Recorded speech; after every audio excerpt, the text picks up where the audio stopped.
Where is the S block in the periodic table? It's the first two columns or groups of the periodic table.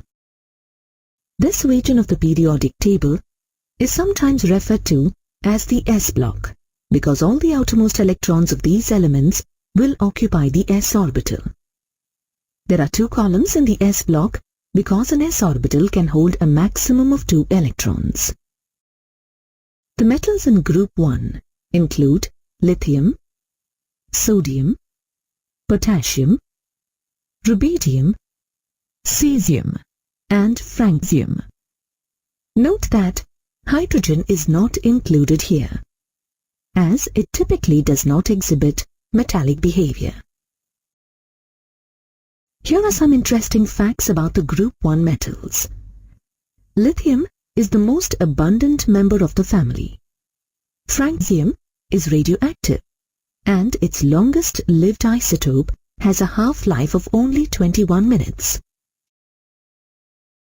Do you know the origin of the group name alkali metals?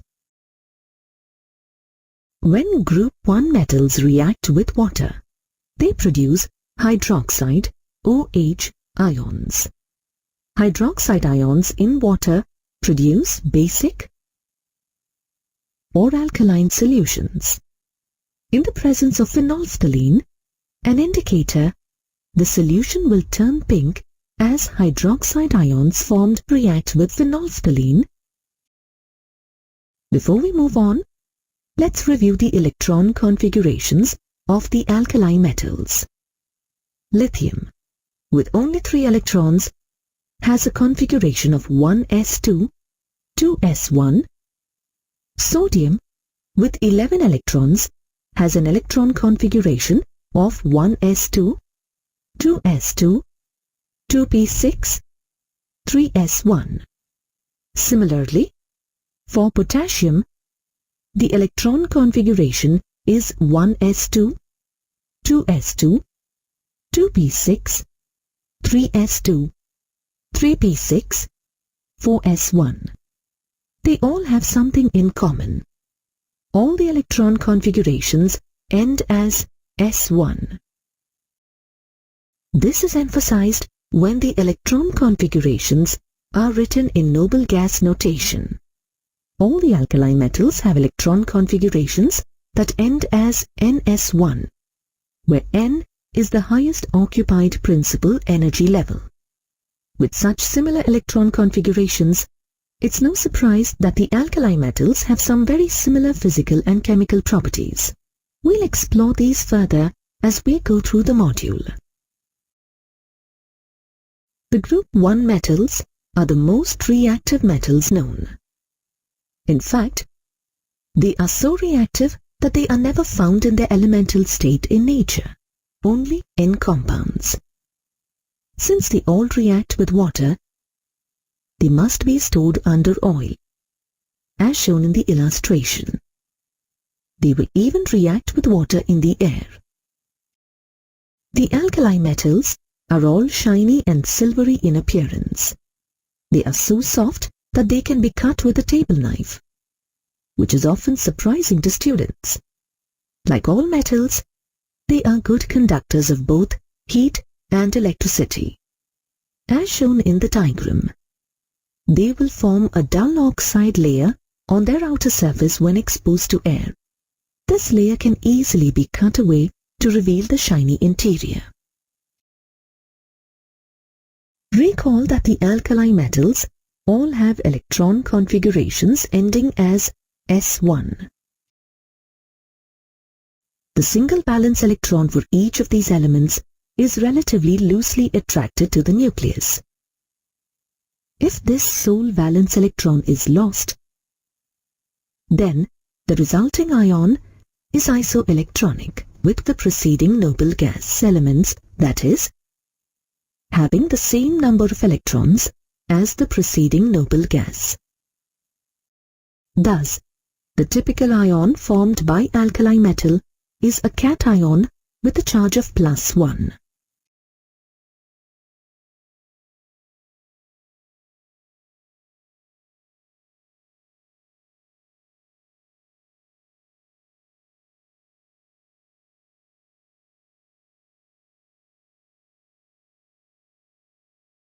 Let's go on and review some periodic properties as they relate to alkali metals. As you consider the group of 1 elements from top to bottom, atomic radius increases. This can be explained because as you move down the group, there is increase in the number of shells and therefore the atomic radii increases.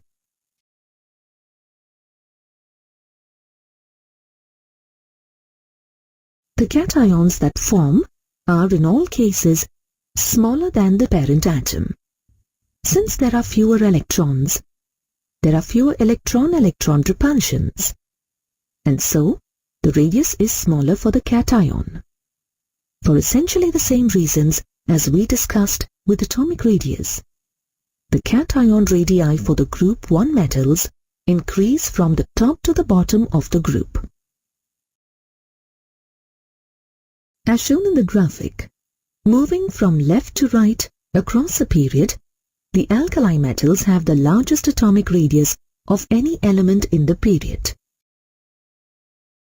Try to answer this question on your own before you proceed.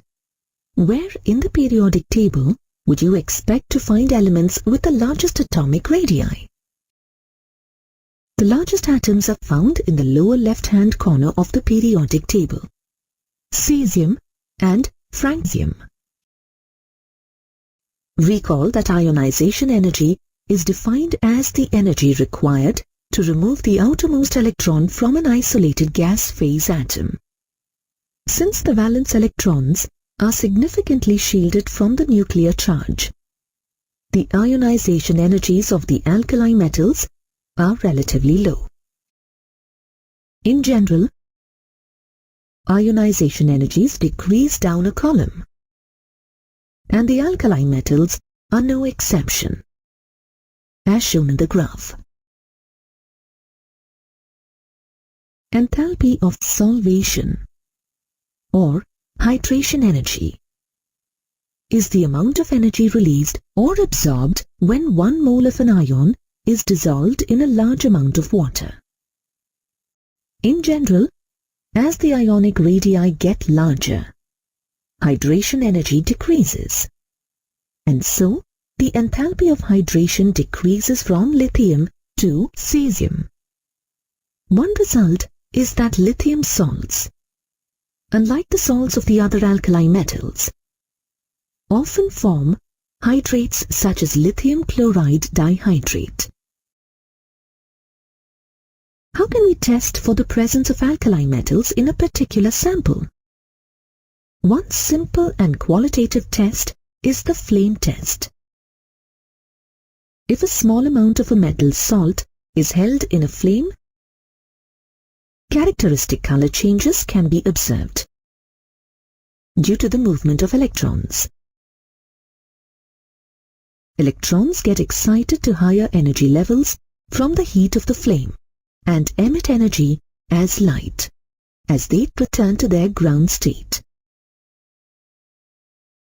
For a quantitative test, atomic absorption spectrometry can be used based on the same fundamental principles. Let's look at the result of some flame tests. Lithium gives a cheerful candy apple red color. This yellow color is characteristic of sodium. You may have observed it if a boiling salt water sample spills over when cooking on a gas stove. Potassium flame tests emit a lilac-colored flame.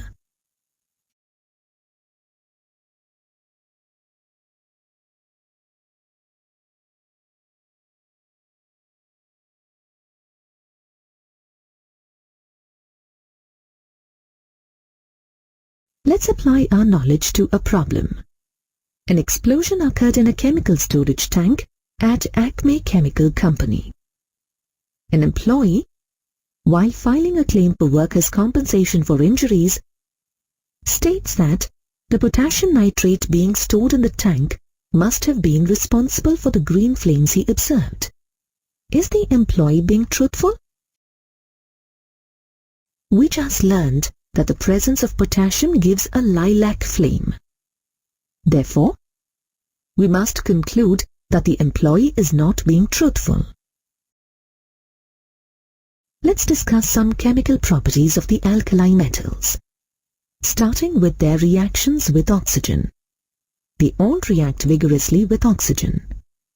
They don't all form the same kinds of oxides though. Lithium reacts with oxygen to form a simple oxide, Li2O. Sodium forms sodium peroxide, Na2O2. The other metals all form superoxides,